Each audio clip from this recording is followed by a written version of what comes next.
Saudi அரேபியாவில் Najib Muhammad மற்றும் ஹக்கீம் என்ற இரு மலையாளி குடியேறிகள் தங்களுக்குத் தெரிந்த ஸ்ரீகுமாரால் ஏற்பாடு செய்யப்பட்ட விசாக்களுடன் சிறந்த வாழ்க்கையை தேடி வருகிறார்கள்.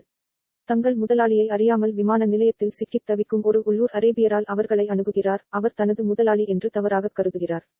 ஒரு நீண்ட பயணத்தைத் தொடர்ந்து நஜீப் தொலைதூர பாலைவன ஆட்டு மந்தையில் வேலை செய்ய விடப்பட்ட நிலையில் அவர்கள் பிரிந்தனர்.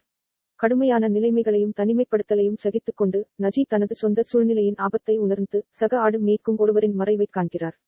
பல வருட துன்பங்களுக்குப் பிறகு அவர் ஹக்கீமுடன் மீண்டும் இணைக்கிறார். அவர் தப்பிக்கும் வழிகளைப் பற்றி அறிந்த சோமாலிய ஆடு மேய்க்கும் இப்ராஹிம் காதிரிக்கு அவரை அறிமுகப்படுத்துகிறார். கஃபீலின் மகளின் திருமணத்தின் போது கிடைத்த வாய்ப்பை பயன்படுத்தி பாலைவனத்திற்கு தப்பிச் செல்கிறார்கள். அவர்கள் வாழ்வாதாரம் மற்றும் வழியைக் கண்டுபிடிக்க போராடும்போது அவர்களின் பயணம் ஆபத்தானதாக மாறுகிறது. இதன் விளைவாக ஹக்கீமின் மரணம் மற்றும் நஜீப்பின் மரணம்.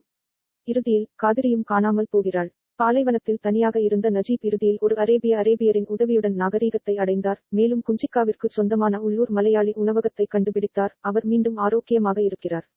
இருப்பினும் நஜீப்பின் பிரச்சனைகள் இன்னும் வெகு தொலைவில் உள்ளன.